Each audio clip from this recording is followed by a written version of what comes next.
I'm thankful for this opportunity to share a little about my call to ministry with you.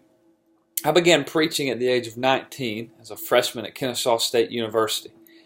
I was pursuing a degree in history with plans on going to law school, becoming a lawyer.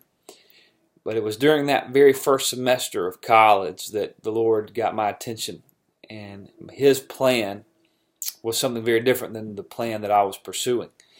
I didn't run from the call to preach. I didn't struggle with the call to preach.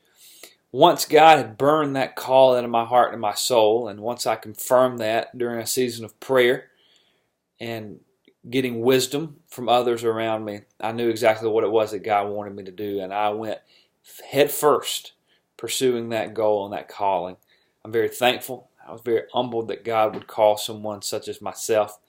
Many better people that God could have called, and His call on my life is something that I've always taken very seriously.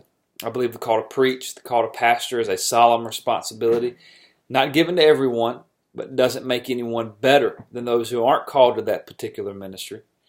It's just that God, just like He says in the book of Ephesians, He gives some as apostles, some as prophets, some as pastors and teachers, all for the edifying, the building up of the body of Christ.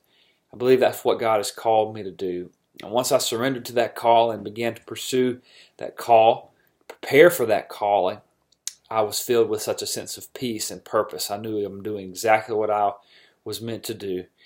Now that I've had a chance to serve the Lord in the local church, I do have that sense of completeness and fulfillment that comes when you are plugged in and doing exactly what it is the Lord has called you to do.